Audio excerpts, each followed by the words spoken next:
thank you for keeping it Smart 24 TV. We are very glad for the pleasure of your company. Now, Uganda is witnessing remarkable growth and development, but also faces significant challenges in several sectors. A section of young people with passion and creativity under their umbrella body, Smart Youth, are determined to reshape the country's energy landscape and contribute to a sustainable future.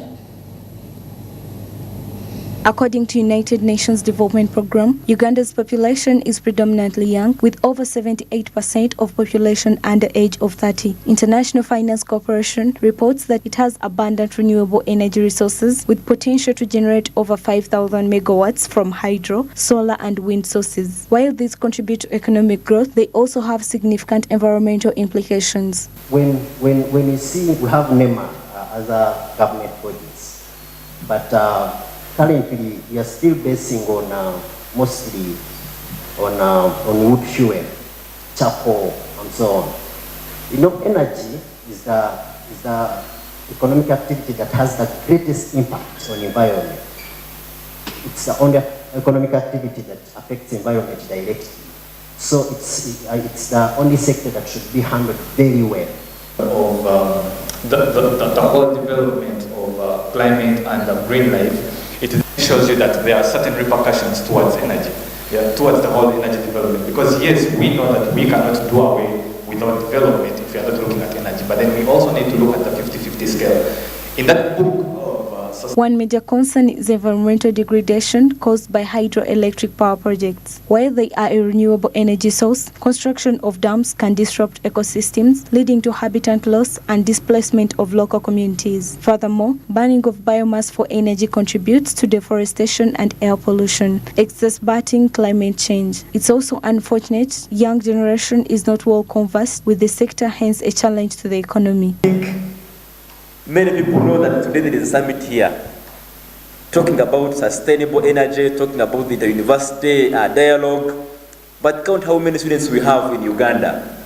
At ISA, I have moved in more than a half of the schools, both secondary, which sum up to about 4,000 schools, both private and government.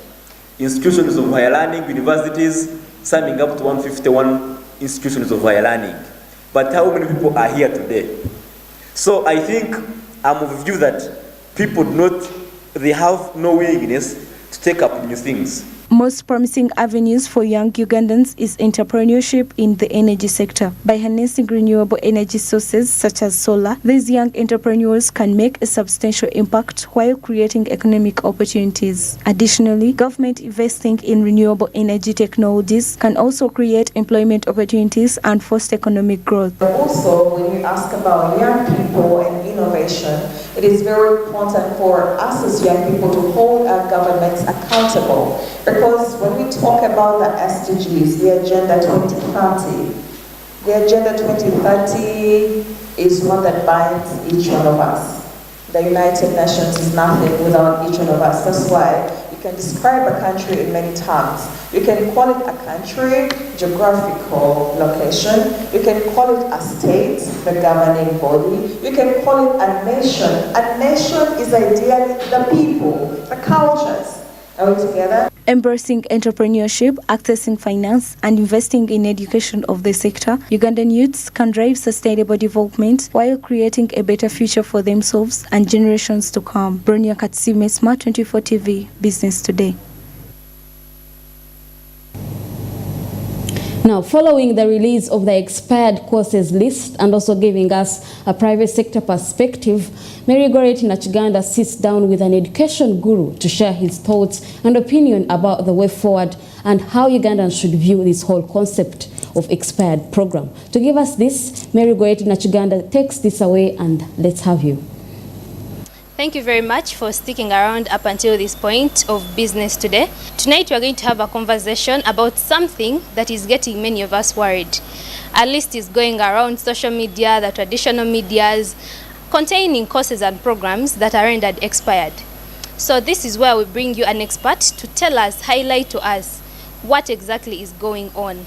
So welcome to the studio. Thank you so much, and I'm glad you talking to me about the same issue that has been bothering me since morning.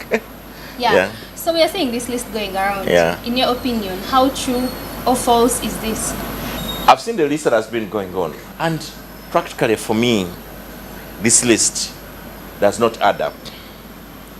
It is true that there are some universities which haven't really come to a point that they have actually renewed their programs.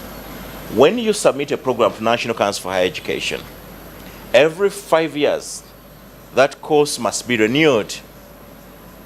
And if you don't renew it, it makes the course redundant. Now, so the onus is on every institution to make sure the review is done. But now the reality is that someone went and picked a list from National Council for Higher Education, originating from a situation that someone went and applied for a university abroad. I've seen the communication from the university. It says that the course you are referring to as the one you did, you actually did a course that had expired. Expired would mean that had not been reviewed by the university at the time you did the course, which makes the course look like the content is outdated. When someone says the course has expired, that the content of study, it may not even be necessarily outdated, but you need to show National Council for Higher Education regulators that you have taken time to go back to the content you gave us 5 years ago, and you have tried to go through it to make sure that it matches with the growing and ever-changing world of work. Let me give you an example. When you started journalism years back, or when I started journalism years back, we weren't so much focused on new media, using WhatsApp, using Twitter, using Facebook and the rest. They weren't the gist of the whole things. Now they're telling you about Shark and the rest, and several other apps, some of them which we're not even using in Uganda. Now, then they weren't there. Journalism was all about the things we knew. Now, if you're teaching a journalism student today, you're going to begin talking about content creators. Nowadays, they're even not focusing on journalists. They run to guys who are doing IT to build apps for them. Very soon, you're going to find that IT and journalism are somehow merged courses in some universities, because they're looking at how you can merge technology with the evolving world of communication. I'm not saying IT will completely be wiped out, but you find several modules being taught to IT students are being taught in journalism course. Some of the things never used to happen like years ago. So anyone, if he's doing review of his program, you'll find they will begin merging these things. That's more reason that for universities that are focused, they always do what we call course reviews. They get to review their curriculum. They review the curriculum, and then you know that I've revised my work. It is matching with the growing trend. Now, when you look at the list that is circulating, that list we have talked, I personally talked to National Council for Education. They have refused to own it. They say that's not officially our list that we released. Because the truth is that some of the universities have already renewed their programs, but probably now someone landed on a list that was outdated and saturated it. To make matters worse, it has ended up even in several media, even including the traditional media, they ran the same list. Now, it is not that the list is completely wrong with some institutions. Even some institutions have not actually updated their programs. But I'll give you an example. University like Victoria University, which decided to completely change the way teaching is supposed to be done. Assessments must be done because our assessments are totally different here. You can do an exam from wherever you are, which is not anywhere heard of in any given university. You can do an exam from any part. You can even do it from your home, from your kitchen, from your farm. All we care about, we do not ask for things of recording. We look for knowledge application. For instance, if I tell you, go have a story for me about floods in Kampala or potholes in Kampala, 1,000 students will write a totally different story. Am I right? From a journalistic point of view? So how do you tell me you copied that? And if you chose to ask someone, consult someone on writing and the rest, yes, fantastic. Because as a journalist, I know if a story I'm trying to get a very good intro, come and help me here. Let's say this intro here. How do you think I can fine-tune it? If you perfect that, and as a journalist, a journalism student, you can learn that, you can inquire from your friends, you can build a good case and produce for me a fine piece. That is a super piece. That is all I'm looking for. For us, actually looking for a job after graduation is a problem. Will you do that? We realize you have not learned. By the time you graduate, actually, you need to have a registered business in your name. We don't care if you want to look for a job, but you must have your own business. This thing of you graduating students, thousands of them, then they begin running around town looking for jobs, is wrong. Now tell me, if we manage to do that and we're intentional about changing all our programs 3 years ago, how dare we have 15 programs which are not renewed? Who does that on this planet? So who should be more present at their job? Because this Now, is really in this case, we asked National Council for Education. They said, for God's sake, that is not our list. We didn't issue such a list. And they said, do you have anywhere you can prove that we have this list? I want anyone who is watching us this evening to actually tell me if they have this list anywhere attributable to a website that of National Council for Education, and you have seen it, and you share that link with me, and you say, I've seen your programs, Victoria University, 16 of them, on the website of National Council for Education, and they are not renewed. I would want to see that. So for the list that is circulating around, let me ask you something that will actually show that this document is not legit. Which university of its caliber abroad there can actually openly criticize all other universities of another country and it puts its logo? That is why so many people are wondering. It's weird. People are actually saying, and these are modern universities dictating for us what's exactly. How does even Cambridge give to care about so many universities in Uganda, and even produces a list, adds a logo, it says all these courses are not approved, and even adds National Council, they say they don't know that list.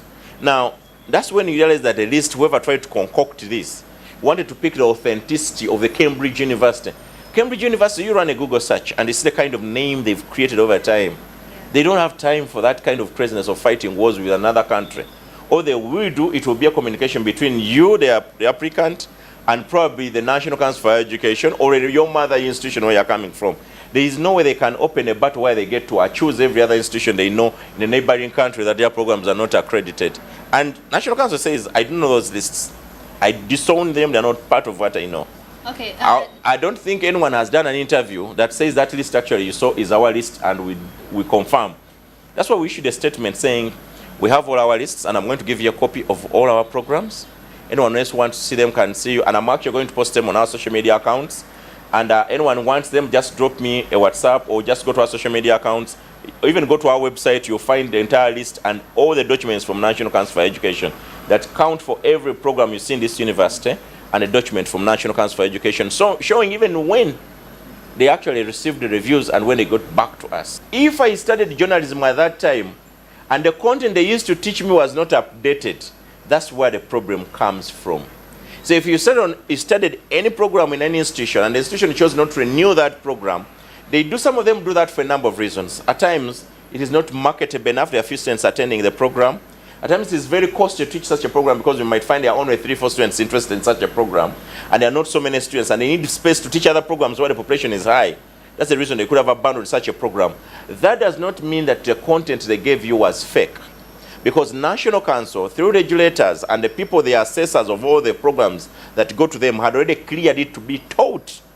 So that means the content you studied stays with you, and that is natural. And some of us, let me ask you, how long have you been in journalism? making a year. Making a year. I've been in journalism for over 15 years now. I will tell you the reality, the things I studied, I have created a building block that even right now I do not care what Dr. Tayewa taught me, because I have built over what he taught me way back in a university, that right now even I'm into lecturing, and I use the same knowledge and develop knowledge through the real work placement, that I do not so much focus. What were you taught then? I don't even care about that, because I've moved on. What we should be worried about is that if you're going to do any program tomorrow in any given institution, is your program accredited? Has it been reviewed? Obviously, there's a point to worry for those who attended programs that were not reviewed then. That's a matter they need to fix with National Council and their institutions. But I would worry so much if someone is teaching anyone a program that is not accredited or that has not been renewed, why they are calling it expired. And for me, I will tell you, for Victoria, the 15 programs, that's fake. If anyone has any query, come. I'll show you the entire list and approval from National Council for Education. But we need to allay these fears and remove this kind of discussion where people say, how many expired programs do you have in your home, for God's sake? They're making this go out of proportion. People are scared. And I pity students who did their degrees and they were not renewed. At times they said they could have studied the right content, they were not renewed, and that's okay if they didn't choose to renew your program. That doesn't make your program expired. Knowledge does not expire. Why we ask for reviews is that we need to add new knowledge to the old knowledge in such a program to make the program better. Okay, and all institutions must do that. Exactly. The truth is that if you are a student and you're looking for a program you're going to do, you need to ask yourself a number of questions. And I'm going to ask you to ask yourself 4 questions. 1, is my course affordable enough for me that when I start, I'm not going to fall off? That's very important because we have a higher tuition rate in all universities, and I've done studies and I know what I'm talking about. Secondly, is my course being taught at a time that is flexible for me to do work as I study? The course I'm going to do, is it meeting the real demands and the community that I'm coming from or the way I intend to go? Now, when you don't do that, that's where the problem comes from. We've done a revolution in this country on changing the quality of education. For anyone who cares about really changing their lives, you need to choose an institution that is intentional on making sure they don't just take away your money, teach you and dump you at the end after graduation, to a university, to an institution that offers you quality education and ensures that before you graduate, one of the conditions you should have, you should be employed. Expired or not, you have a lot of skills that you can actually apply in the real world that can make you sustainable and very lively. Back to business today. Thank you, Nachiganda, Mary, and to that very insightful conversation. And of course, thanks to BC's personnel for reaching out and giving us the right feedback for this particular story that is very blowing out of proportion. We hope that once the Minister of Education, if he appears to the plenary tomorrow or Parliament tomorrow, the fears will further be more allayed for the students and as well as the parents who might think that they may be paying tuition or school fees for nothing. Now, moving on with business today, and as we get to the beginning of the end, Nigeria's outgoing President Muhammad Buhari on Monday commissioned an oil plant built as Africa's largest oil refinery. After years of delays and a week before stepping down from office, built by Africa's richest person, Aliko Dangote, in commercial hub of Lagos, once full at capacity, it will have an ability to process 650 barrels of oil per day. This is according to the company. Here is a look. Aliko Dangote, the richest man in Africa, built a refinery in the commercial capital of Lagos. The refinery is slated to start up in June, and its first goods are anticipated to hit market in August, while some analysts predicted a later release date. According to corporation, it will be able to process 650,000 barrels per day once it is operating at full capacity. Buhari, who will leave office on May 29th after serving in government for 8 years, called the project a significant turning point for the downstream petroleum products market, not only in Nigeria but also for the entire African continent. Aliko Dangote claims that the refinery will supply both domestic Nigerian demand and foreign markets. Sure that within this year we are able to fully satisfy our nation's demand for higher quality products to enable us to eliminate the tragedy of importing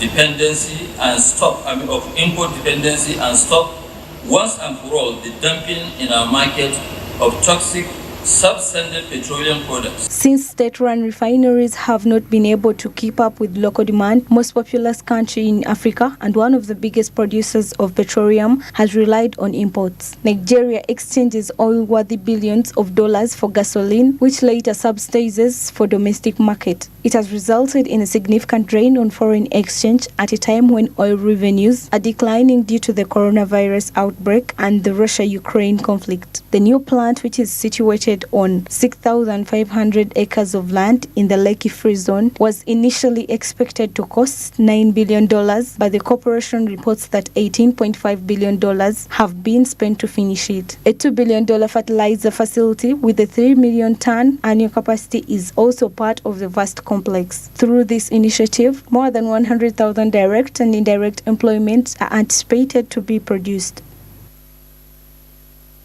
Oh, well, that report will usher us to the end of business today. As always, thank you for the pleasure of your time. I'm Rona Nahabga with Winnie Buyi Zanaka, which in the sign language. But before we sign out, here is a quick look at our top stories. In business today, Parliament calls out Ministry of Education to explain the issue surrounding expired university courses. DSTV, Ministry of Energy and Mineral Development, as well as financial institutions, partner to drive biogas market development. And universities defend themselves over release of expired courses by National Council of Higher Education.